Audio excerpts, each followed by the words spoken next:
The top 3 worst snowstorms in U.S. history. Number 3. The 1993 Storm of the Century. This massive storm stretched from Central America to Canada, forming on March 12, 1993. This storm saw not only massive snow totals, but record low temperatures and more than 315 fatalities. A region in Tennessee saw 4.5 feet of snow, while one northern Georgia county totaled nearly 3 feet. The Florida Panhandle saw 4 inches combined with hurricane-force winds and tornadoes.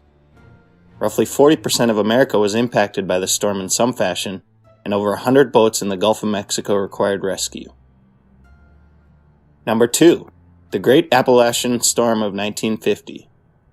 Heavy rain turning into snow and winds reaching up to 160 miles per hour hit the northeastern United States in November of 1950.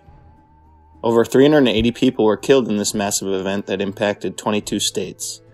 The storm set records for insurance claims for any snowstorm or hurricane at the time and caused power outages to more than 1 million people. Many record lows for November were set at this time, including 5 degrees in Birmingham, Alabama, and 3 degrees in Atlanta, Georgia. Pittsburgh was covered in over 30 inches of snow. Some reports in Ohio were over 40 inches, and Pickens, West Virginia, recorded 57 inches. Number 1. The Great Blizzard of 1888.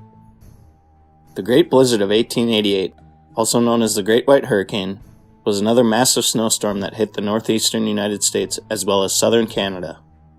Rain turned to snow on March 12, 1888, and in some areas, winds up to 80 miles per hour came with it.